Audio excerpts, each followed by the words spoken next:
voltamos aos invertebrados com plateumintos. Os plateumintos são os vermes de corpo achatado. Então, nós temos aqui os plateumintos e os exemplos das classes Trematoda, Tubelária e Cestoda. Quando nós temos esses nomes mais, para a questão da biologia, nos parece tão distante. Mas nós conhecemos o trematoda, é o esquitossomo. O esquitossomo é o que ocasiona a esquitossomose. E o que ocasiona a esquitossomose ocasiona a barriga d'água. Então, aí ficou mais próximo, né? Ficou mais a coisa do, eu já ouvi falar, eu já conheço. Mas realmente, como trematoda, não é muito comum. Tubelária, a tubelária, ela é famosíssima. Olha o esquema, quem já teve desfolhando o livro de biologia na parte do reino animal, sempre esbarra com qual animal? Planária. Porque a planária ela é utilizada para vários estudos. Então, realmente, a planária ela está presente, nós estamos no esquema dela e a classe dela é tubelária. Classe cestoda. Cestoda, o esqueminha talvez não dê para imediatamente identificar, mas é a solitária. Então, a solitária está presente na classe cestoda. Então, vamos à classe tubelária. A planária, ela está presente, em ambientes úmidos, ela vive entre as folhas e nós temos aqui a planária com mais estrutura, no caso, como estamos no plateuminto, já vimos quais? Poríferas e quinidárias, então cada vez mais vamos encontrar mais estruturas.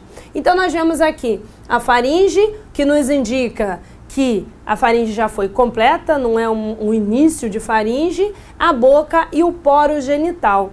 A planária tem uma característica muito interessante, ela tem uma capacidade de regeneração. Então, se você fizer um corte na planária, se você chegar aqui, por exemplo, fizer um corte assim, vamos fazer um corte nessa planária, a metade de baixo você destacar e a metade de cima, cada metade se regenera. Então, essa parte aqui vai regenerar de cima. Essa de cima vai regenerar de baixo.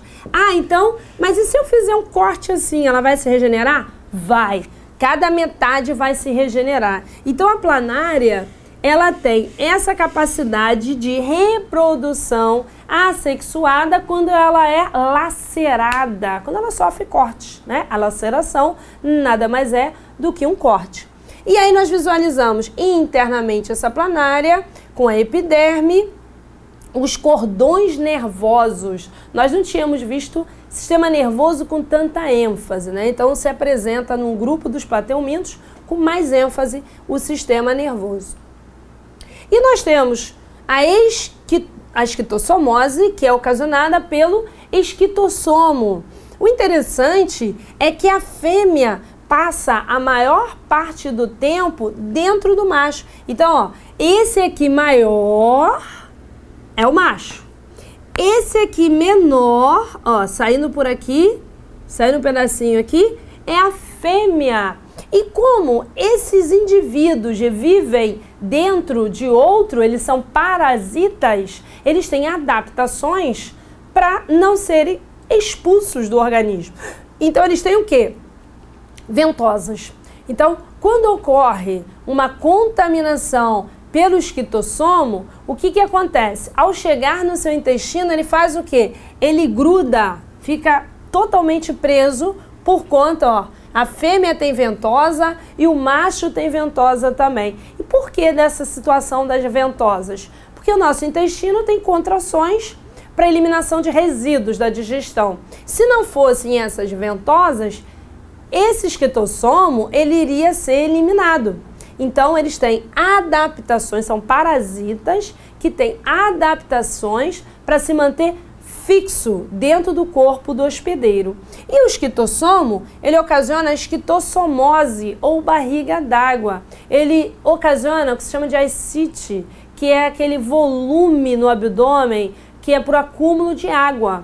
Então, o esquitossomo, como ele se localiza no intestino, existe tratamento, existe medicamento que é administrado e aí esse esquitossomo morre e efetivamente será eliminado nas fezes. Então, o esquitossomo é um trematoda, eles têm adaptações por conta de serem parasitas e a fêmea geralmente vive dentro do macho. Eles ficam ali. Nós temos até aqui a visualização do canal ginecófero, que significa o quê? Que é o local da reprodução. Eles aqui reproduzem, nesse local ocorre, né, ocasiona nada, nesse local ocorre a fecundação e essa fecundação, a eliminação de ovos, que nós eliminamos o quê? Pelas fezes. Então, o esquitossomo, ele consegue se manter dentro do hospedeiro, porque ele se fixa e dentro do hospedeiro ele realiza a fecundação, a reprodução dele. Então, nós temos a classe cestoda, que são as solitárias, né? Por que esse nome, ó, detalhes da solitária, por que esse nome vulgar solitária? Então vamos do início da história. Quando você faz a ingestão de carne de porco ou carne bovina mal passada, esse animal, esse invertebrado pode estar presente. Ah, então toda a carne de porco, toda a carne bovina vai estar contaminada? Não necessariamente, mas tem como você levar ao microscópio e visualizar? Então, como é difícil você visualizar, você fazer esse monitoramento, o ideal é você fazer um bom cozimento dessas carnes. E temos que lembrar que existem o quê? As carnes que são outras modalidades dessa carne bovina e essa carne suína. Como assim? No caso da carne bovina, o hambúrguer. No caso da carne suína, a linguiça, a salsicha. Existe inclusive hambúrguer que é feito de carne bovina e carne suína, né? Que é a carne do boi e a carne do porco. Então, muito cuidado com o bife, com a costelinha de porco, né? E esquece aquela história, é só passar limão que mata. Isso não existe, ok? O que mata é o pleno cozimento da carne. Porque eu vejo muito isso por aí, eu vou em algum lugar e tal, as pessoas comentam, passa limão, bota bastante limão, que mata. Se fosse assim, tomaríamos uma limonada junto e resolveria o problema. Então o limão, ele não vai resolver o problema, ele não vai matar a solitária. E uma vez um aluno meu me perguntou, mas professora, se eu fizer o bom cozimento e essa carne estiver contaminada, eu vou comer essa solitária? Eu falei, vai. Mas ela vai estar morta, então não vai fazer nenhum problema para você e você vai eliminar, junto com os resíduos. Então esse pleno cozimento é para você se resguardar. Se ela estiver contaminada, as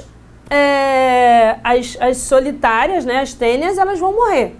Se não tiver, de qualquer forma, você também se livra de contaminação de outros agentes, como bactérias, como fungos, ok? Então vamos lá, por que ela recebeu esse nome de solitária? Na realidade, quando você faz a ingestão da carne contaminada, não existe essa possibilidade de você ingerir apenas uma tênia, que o nome dela científica é Taenia solium, e tem a outra que é Taenia saginata. Não existe essa possibilidade de você ingerir apenas um. Você vai ingerir um grupo. Quando você ingerir esse grupo, elas dentro do seu intestino, elas vão brigar entre elas, competição intraespecífica, porque são indivíduos da mesma espécie, só lembrando do nosso momento que nós vimos em ecologia, né? As relações ecológicas. Então, uma competição intraespecífica e uma sobrevive. Aí pode pensar assim, mas só vai ficar uma solitária, não tem problema. Cada solitária, apesar de ficar só ela vai por dentro do seu intestino, vai vivendo, pode atingir 8 metros. Como assim pode atingir 8 metros? É só lembrar que desde a sua boca até o final, que é o ânus, seu tubo digestório, já tem o tamanho de 8 a 12 metros. Então ela vai crescendo lá por dentro do teu intestino. Ok, então, na realidade, a solitária, quando você faz a digestão, você não ingere só uma. Esse nome é porque elas competem entre si e apenas uma sobrevive. E a estrutura da solitária? Ela tem o escólex, que é a cabeça da solitária. Ela tem o rostro, onde tem alguns ganchos. E ela também tem ventosas, porque vive dentro do intestino. Então ela tem uma adaptação, além do rosto, né, que são ganchos, ela tem as ventosas, que é para se fixar na parede do intestino do hospedeiro. Ela tem aqui, entre a cabeça, né, que é os cólex, e as proglótides, tá vendo? Que tudo delas são proglótides, tudo proglótides. Então vamos lá, as proglótides que vão seguindo. Então, o que são as proglótides? Olha aqui o destaque da proglótide. A solitária, ela é hermafrodita. Ela tem a capacidade de produzir espermatozoide nos testículos e óvulos nos ovários. O que significa isso? Que ela tem a capacidade de ir se desenvolvendo, apenas uma vai se desenvolvendo. Então, quando ela libera essas proglótides, já tem ovos dentro. Então, o que acontece? Quando o indivíduo ele está contaminado, porque é uma forma de contaminação, né? Quando ele está contaminado pela solitária, está infectado, parasitado, todos esses termos. Vocês podem esbarrar com um desses termos nas questõezinhas que vocês vão fazer em concurso. Então, contaminado, infectado, qualquer um desses termos é válido. Pela solitária, ele, na hora de eliminar, ele vai receber o medicamento. Quando ele receber o medicamento, ele vai fazendo uso, ela vai morrer. Ele tem que observar, ou pelo menos, né, alguma parte dela vai se destacar. Ele tem que observar se liberou a cabeça. Porque se ela tiver 8 metros e tudo se destacar e não liberar a cabeça, o que vai acontecer? O indivíduo vai parar de tomar o medicamento achando que já se livrou e, por acaso, o medicamento só destacou as proglótides e não matou a cabeça, ela vai começar tudo de novo a partir da cabeça. Aí meus alunos me perguntam, professora, como é que faz isso? Como é que vê se saiu os cólex, que é a cabeça da tênia? Infelizmente, tem que observar as fezes. Quando eu falei isso, vocês ficaram horrorizados. Como, professora? Observar as fezes?